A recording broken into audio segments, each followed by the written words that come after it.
To speak English like a native. Welcome, little chat. This is not a walk and talk because I'm not walking. This is a sit and talk, a sit and chat. I'm just going to sit and chat with you. It's a Sunday. I had a busy day today. Today was a day with family. It was Father's Day. It is still Father's Day.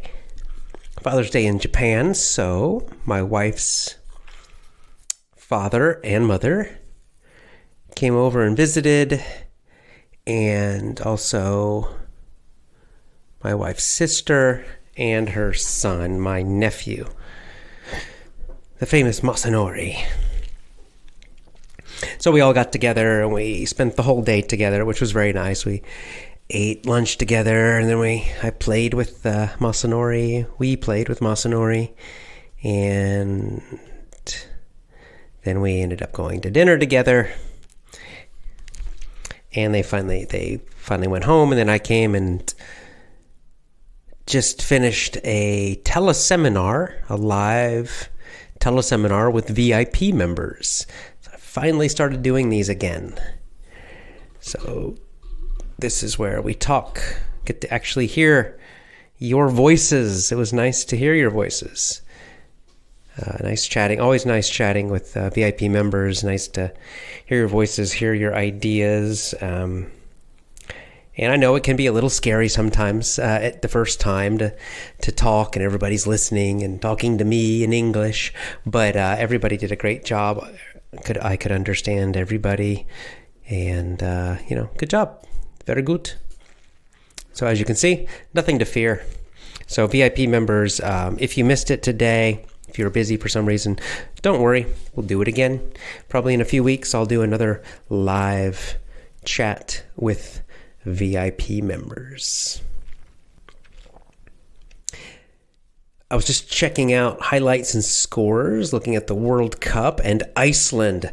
The Vikings of Iceland managed to tie Argentina, which is a huge upset, of course, because Iceland is a tiny little country and they don't usually go into the World Cup, and Argentina is like a soccer superpower, and Iceland's defense prevented them from, I think they prevented them from scoring. I believe it was 0-0. I have to check again the score, but they tied the game. So Iceland's another team. It'll be fun to support.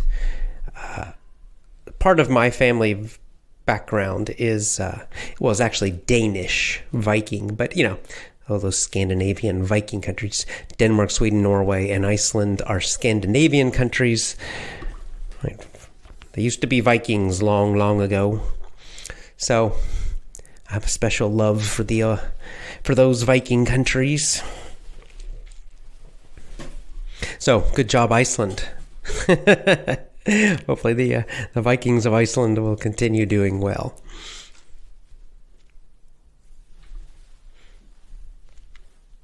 Now, as I mentioned, today is Father's Day. So, for all you fathers, happy Father's Day.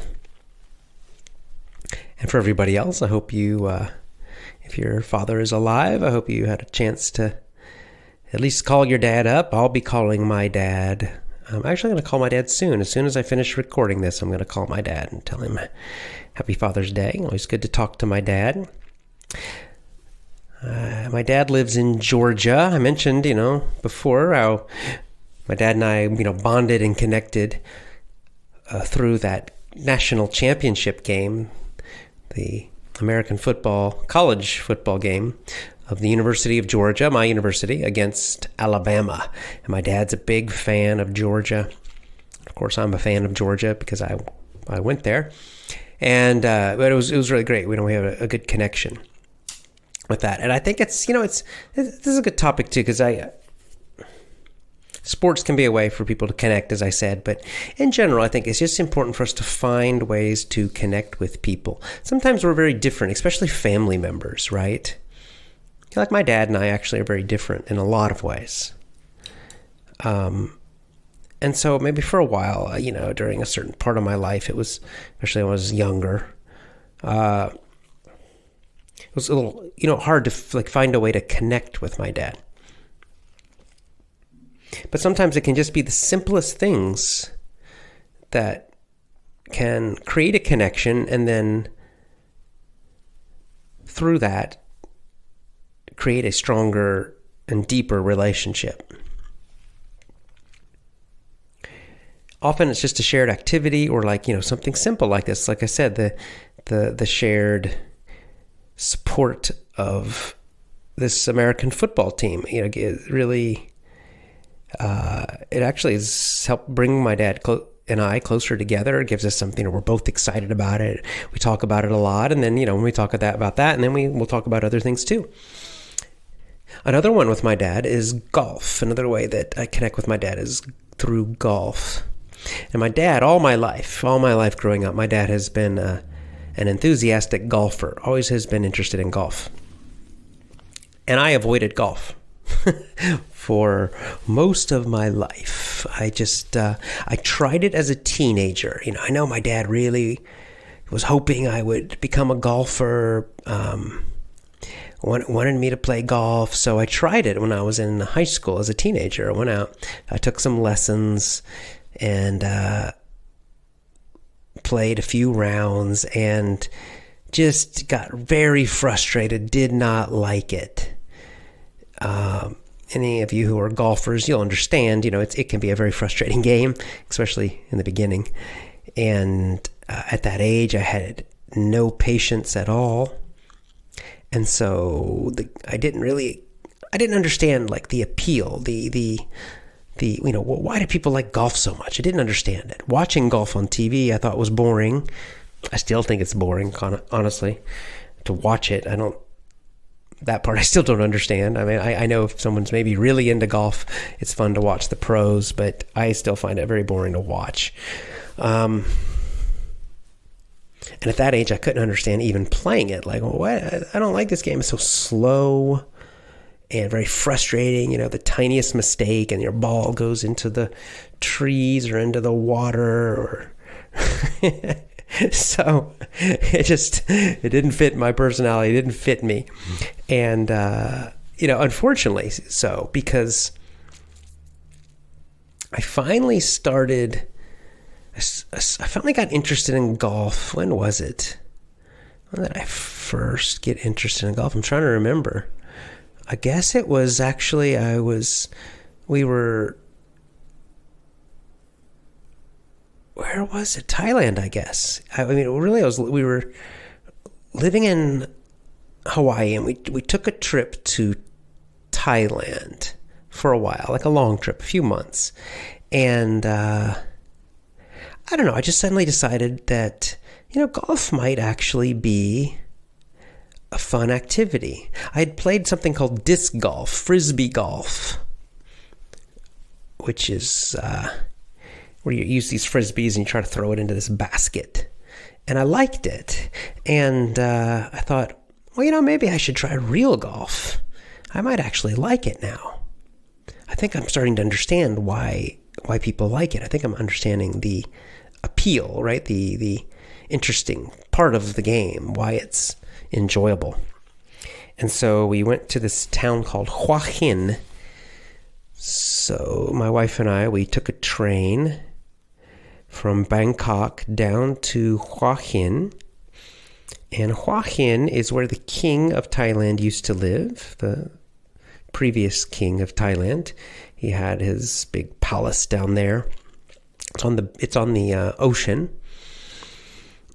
It's it's not a very big, it's just medium-sized town. It's not a city. So it's on the beach. Occasionally they have some kite surfing there. I used to do kite surfing because when we lived in Hawaii for a short time, I learned how to kite surf. But anyway, we went down there, and I specifically I registered for this intensive 1 week of learning golf, right? So private lessons for 1 week. And the idea is, as a total beginner, go down there and learn to play golf and to get good enough just to play, not to be good, but just good enough to play, to feel confident enough to play games. So I went down there, and We walked, it's in heat and humidity, really hot, very humid, right? Kind of humid, meaning kind of wet in the air, not rainy, but just, not dry, which is Thailand's always that way. And we stayed in this kind of, middle range hotel. And in the morning, this guy came and picked me up, took me out to a golf course. And Hua Hin has several golf courses. Took me out to this one golf course. I was expecting, I don't know what I was expecting. I guess something just kind of cheap, but actually it was incredibly nice golf course, very well taken care of. It's the tropics, so, just all these lush green trees and palm trees and tropical plants and tropical flowers. It was amazing. Beautiful, beautiful, beautiful setting. And I love that. I love just being outdoors. I get crazy if I'm stuck indoors too long, but if I'm outdoors, I'm very happy. So I met the golf pro, the teacher, and where was he from? I'm trying to remember. I can't remember if it was Scotland or England. We'll just say Britain. That covers it all. He was British. And nice guy. And we just took me out to a range. And then, the thing about golf, it's very precise, right? It's all these small little things. So first he taught me how to hold the golf club, right? The grip. So he gave me this, you got to put all your fingers a certain way and your hands a certain way. And it doesn't feel very natural in the beginning. So he showed me that, and then he showed me, the stance. How should I stand? And then, the swing. And then we started practicing. So then he put down a ball, and whoosh, I'd hit it, and it would go way off to the right, and then he'd adjust. He'd say, "Okay, now try this," and I'd hit it, and then it would go, off to the right again, and then he would make some adjustment. And this is basically what we did. Then it went for hours the first day, just do that again, again, and again, and again, and again, and occasionally, sometimes I'd hit a straight one. He'd say, "Oh, great, great, great." By the end of the day, I had blisters on both my hands, all over my hands. I probably had 5 or 6 blisters. Blisters is when the skin, it's rubbing too much and then it gets kind of water underneath, right? Like a little bubble. Well, that's a blister, right? And that can be painful. So I went home after that first day and oh my God. And my hands were just, it was terrible. I had all these blisters on my hands. Next day, went back out, exactly the same thing again. So just hitting and hitting and hitting and hitting and hitting and hitting and hitting and hitting balls. And then the blisters started to break. And then, so the blisters break and the water's coming out. And then they became super painful after they broke. So my hands were just all the fingers, the hands, inside the hands, the palms, we say, were just look like cut up. They were blisters, and the blisters broke. They're just all red and just throbbing kind of with pain, just.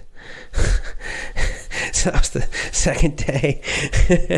Third day, repeat again. I came home that night and I tried to. I was like, what can I do? And I'm trying to.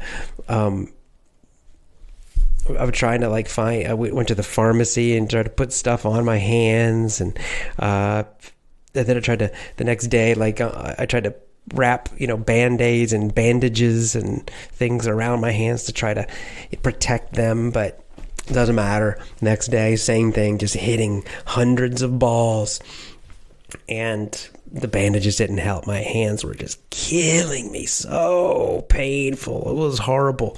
And I'm just thinking, good God, I don't think I like this. Golf sucks. It was miserable. Just pain, just destroying my hands.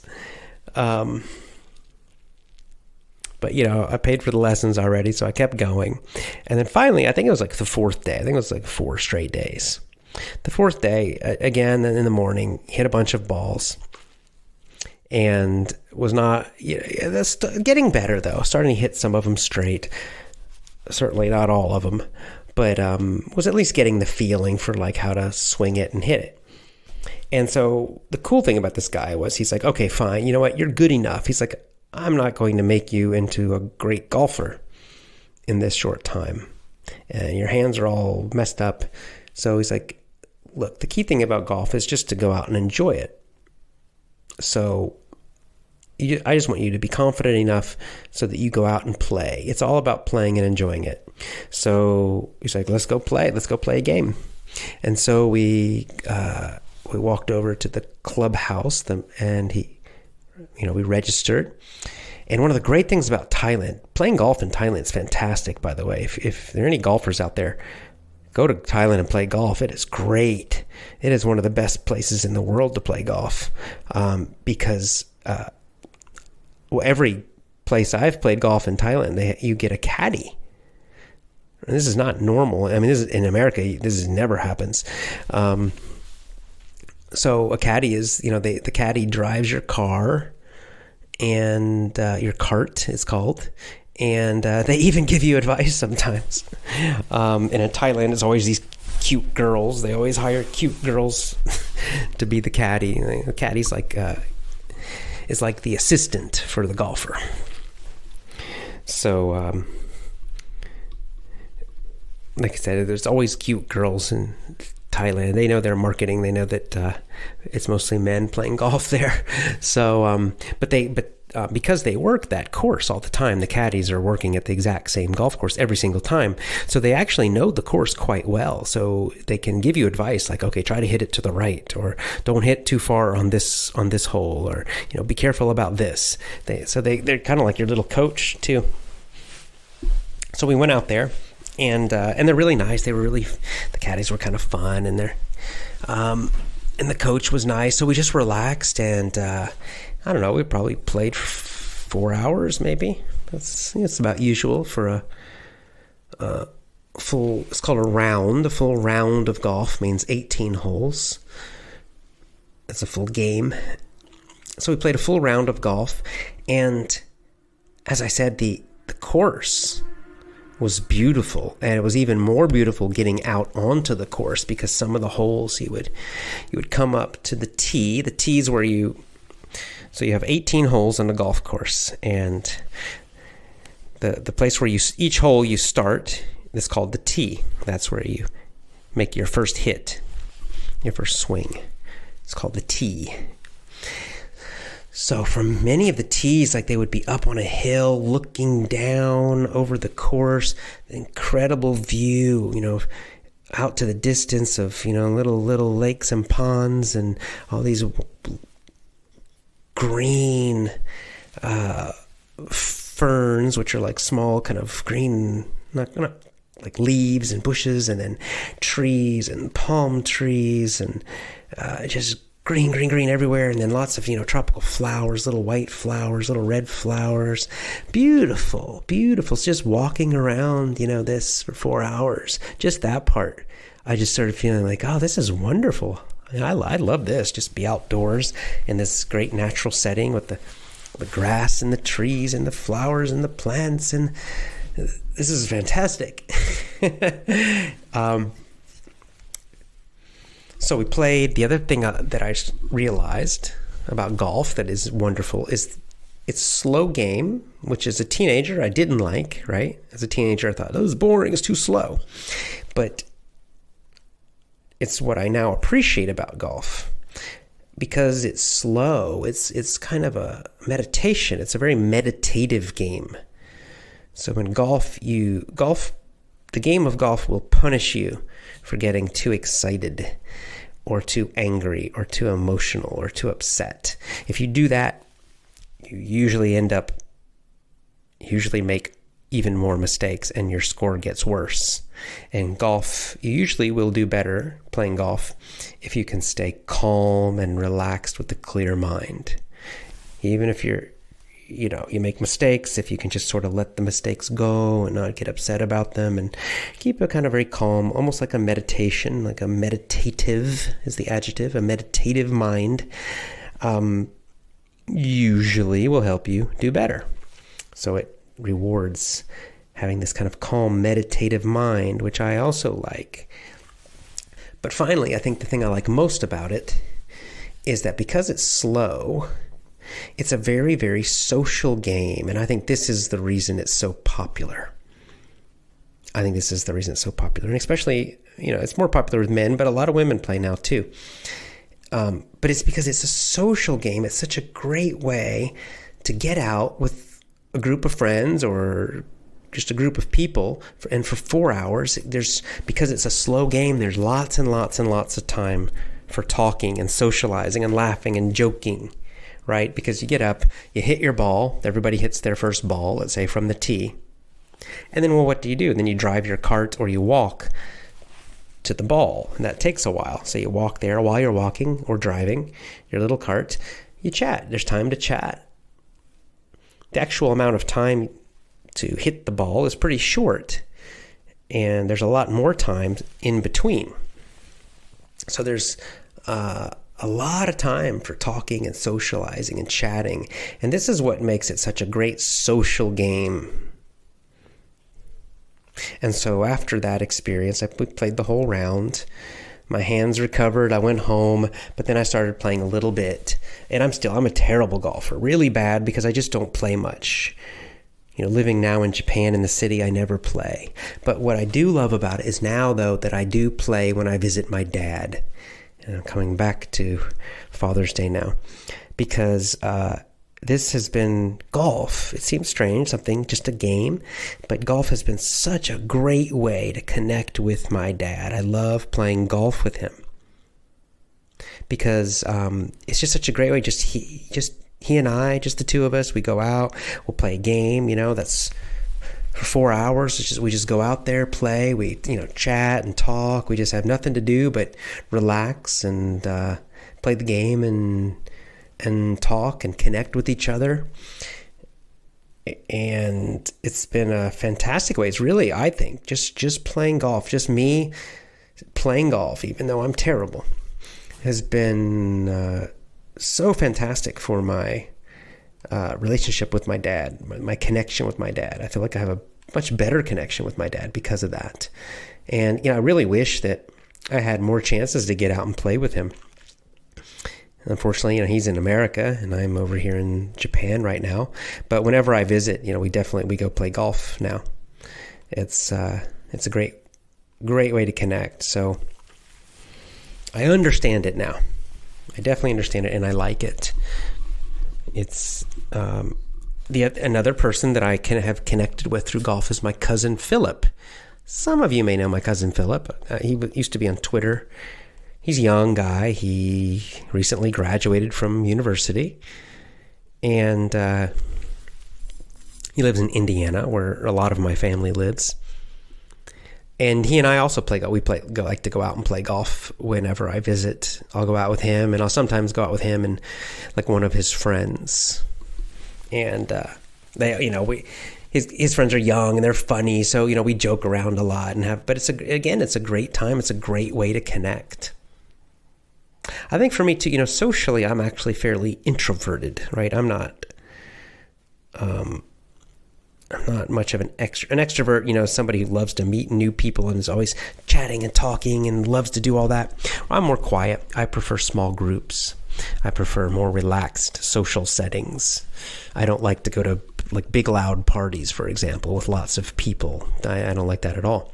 But I love, golf for me is perfect because it's just this quiet, relaxing situation and just hanging out with 1, 2, or 3 other people for 4 hours, and you're enjoying the game, and you're outdoors and under the sky, and there's trees and grass and kind of natural surrounding. It's fantastic. Really great.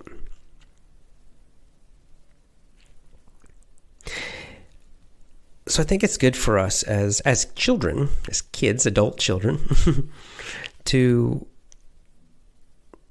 do our best to find a way to connect with our parents. Now, some people just naturally have close connections with their parents, but sometimes we don't. Sometimes we have a good connection, but maybe it's just maybe the communication is a little difficult, or maybe we just need to find something that'll make it a little easier. So, and it can be something simple like that. It could be a shared interest, even just like a sports team. It could be a shared activity, like what I'm describing with golf. It could be, like going on trips together sometimes, a shared travel experience can also bring you together and help to bring you close. This happened with my good friend Joe. So my good friend Joe from LearnRealEnglish.com. He and I are good friends, and we have been, but we became much, much closer friends after we shared a travel experience together. Really made us much closer friends. And what we did is we walked the Camino de Santiago together. The Camino de Santiago is a pilgrimage route. It's an old Christian pilgrimage route that ends in the town of Santiago in northwest Spain. So the original purpose of this pilgrimage was to visit this one cathedral, big church in Santiago, where they have the body of Saint James is buried under the church. And this is old. This is an old pilgrimage route. Like 1,000 years ago, people would walk across Europe, walking all the way across Europe to visit, this church of St. James in northwest Spain. So that's how it began. Nowadays, people do it for lots of different reasons. There's still people who are Christian, especially Catholic, who walk the Camino de Santiago for that purpose. But there are also people who do it for other reasons.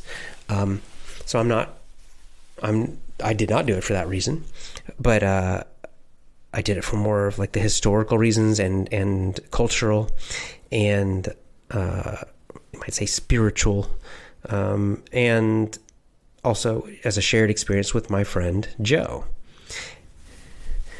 Now, there are different routes, but the main route, the most popular route, starts on the border of Spain and France, just inside France, a little town. Saint-Jean-Pied-de-Port, I believe is the name.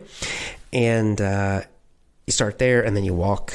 The first day, you walk up and over the mountains into Spain, and the rest of it's in Spain. It took us 32 days walking across northern Spain. So it's a walking pilgrimage. This is called the Camino Frances. It means the French way, the French Camino, which is, again, like the most popular one, the most well-known, the most well-marked. And that one takes around 32 days. That's 32, 34, 35 days, 30 days if you're fast, I guess, to walk it. Most people walk it. A few will do it by bike. And it was a fantastic experience, really great experience. I'll have to do a future podcast about it because it's too many details to talk about now. But the main point I want to make is this idea of using an activity as a means, as a way to connect with another person or other people. And so again, with Joe and I are very different people. He's a super extrovert. Okay, so I'm the introvert, right? Socially. If there's, let's say, I'll give you an example. So we're walking in the Camino. The Camino is a very social experience because you've got a lot of people walking the same route. So you start meeting all these people and you see them every day, right? You start seeing the same people every day because they started about the same time you did. They're all walking the same path. So you start to make friends and connections with people, which is really fun. It's one of the most enjoyable parts of the Camino. So the usual day, the usual pattern would be we'd wake up early in the morning. Although Joe and I would usually be the last people to leave the town, right? We'd stay in a guest house or something. Some people would stay at the churches or dorms or something. But anyway, everyone wakes up in the morning and they start walking. So we would wake up in the morning, start walking, and usually, so you're probably staying in a town usually. So you start walking and you go out into the countryside, and usually you probably walk, 2-3 hours through the countryside and then arrive at another town around, late morning, let's say. And so our usual thing is you'd arrive into the main town, we'd go into the center of the town, and maybe there'd be like one little cafe or something, or maybe a couple little cafes. And so the first stop, we would go, and there would usually be a couple other pilgrims, another couple people who were walking, right? So we'd walk over there, we'd sit down, order a coffee, and chat. Maybe chat with 2, 3, 4 other people. Just a nice little relaxed chat while having our morning coffee, maybe a little breakfast. And I love that. I loved it, just sitting, usually sitting outdoors in the town square, chatting with the other pilgrims. In Spanish, they're called peregrinos. Sharing a coffee, usually, with the other pilgrims, we're talking about, how's your day going? How are your feet? Where are you going? Where are you going to stay tonight? Whatever. Talking about the Camino and the path. And then usually, maybe they would get up and leave. Okay, well, we're going to continue. See you later. Bye. And they would leave. We'd sit a little longer, finish our coffee, and then get up, and then we'd walk again, and usually repeat this same thing again for lunch. And then finally, at the end of the day, we'd arrive in a town and find a place to stay. And then it would be time for dinner. Now, because at night, right, not everybody, but many people would arrive at the same spot, right? So maybe the people who left late, the people who left early, they're all going at different speeds. So you only see a few people during the day. But in the evening, lots of people would be at the same town. So suddenly it would be these big groups, much bigger groups of pilgrims and peregrinos for dinner. And so what I did, I love the daytime, the little small chats, just with a couple people, right? Very quiet, very relaxed. That's my perfect kind of socializing, okay, as a more of an introverted person. But for Joe liked the nights, because what Joe would do, he would see like 2, 3, 4, 5. Oh, and then he see some more. Then he see some other guys. And then he would just try to get everybody into one huge group. And he'd start pushing all the tables together. And soon there would just be this one big long table at the restaurant or the guest house. And, there'd be 10, 12, 14 of us. And everyone would be drinking wine, except me. And eating, and everyone would be joking and laughing, and it'd be this big, loud, fun group, and Joe would be so happy, because he's just such an extrovert. He just loves that kind of, large social groups with everybody laughing and having a good time. And I, at that time, would then leave.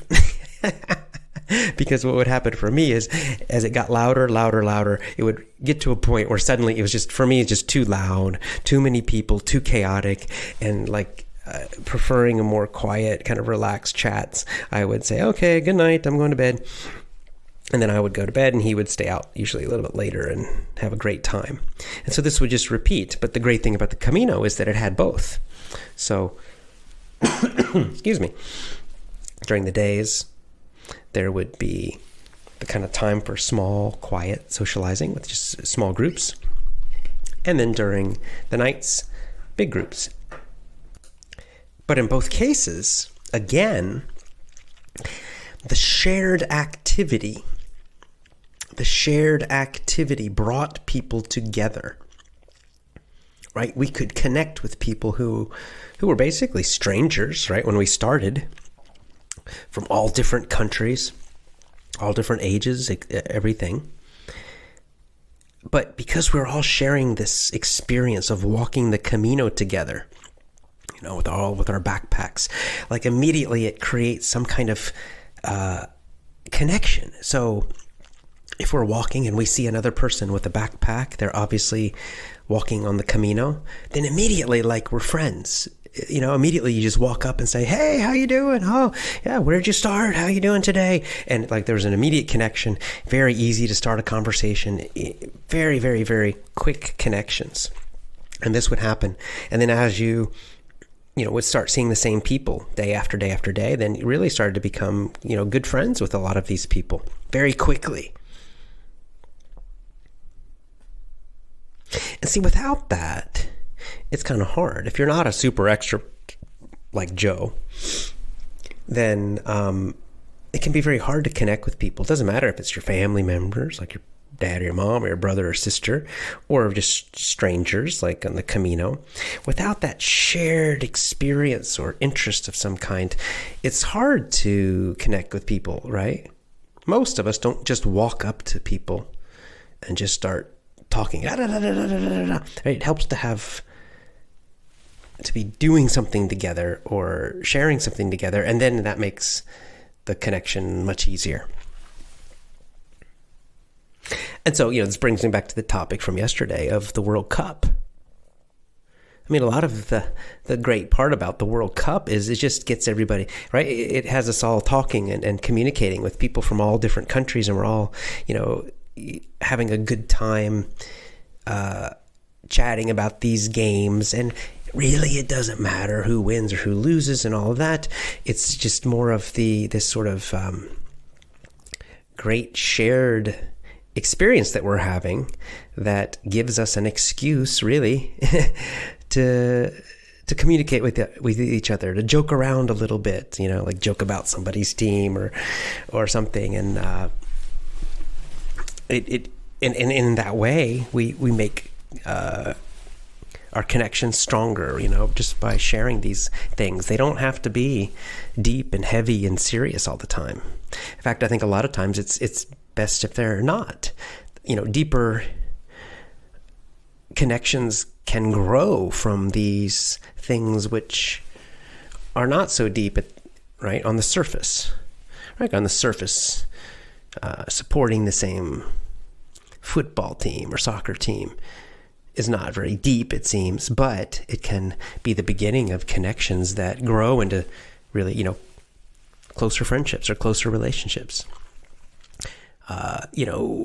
Sharing this World Cup experience and having a good time just on social media with it, could be the beginning of connections that grow into actual friendships. This has happened many times with Effortless English, where people, members, the Effortless English family, people who, VIP members or others, who connect first on social media over just because of some lessons or just because they're following me on Twitter or some small thing like that. And then they end up taking a trip to some country, and then they visit and they meet with another member, right? They go to Italy and they meet a member who's Italian, who they just before they only knew from Twitter. A few years ago, I've been to Barcelona a few times, and I did a few little social events for Effortless English members in Barcelona. I've done this 3 times, I think, now. And so we met Spanish members. Some members came from Italy. These were like little VIP member events. And France, Germany, really fun. I've traveled in Indonesia, and I've just met people had people that I've just gone to coffee with, and Thailand also, where they know me from Twitter. But then I get connection, and you meet face to face, and we've had people, become good friends because of just this shared experience of, something like Effortless English. So that's why I encourage everybody, have a good time with the World Cup. Don't take it too seriously. I personally am not a huge soccer fan. I don't really know much about it. As I said, I'm a typical American in this way, right? As I said, the Americans were really, it's American football and baseball and for some basketball. I don't really like basketball very much, but I like baseball and American football. But hey, I think the World Cup's a fun event, even though the United States is not in it. It's just it's a way to connect, right? It's a way to join in and for us just to have a good time together. It's an excuse to communicate. So I'm going to go to bed now. I'm going to need to call my own dad. Speaking of Father's Day, it's time for me to call my dad and say hello and wish him a happy Father's Day. I hope you'll do the same. And if you are a dad, let me say to you, happy Father's Day. And I'll be back with the normal walk and talks and podcasts tomorrow. Until then, follow me on Instagram at Effortless English Club. Effortless English Club on Instagram. It's growing quickly, so I share some videos and pictures there. Effortless English Club. And join my VIP program at effortlessenglishclub.com.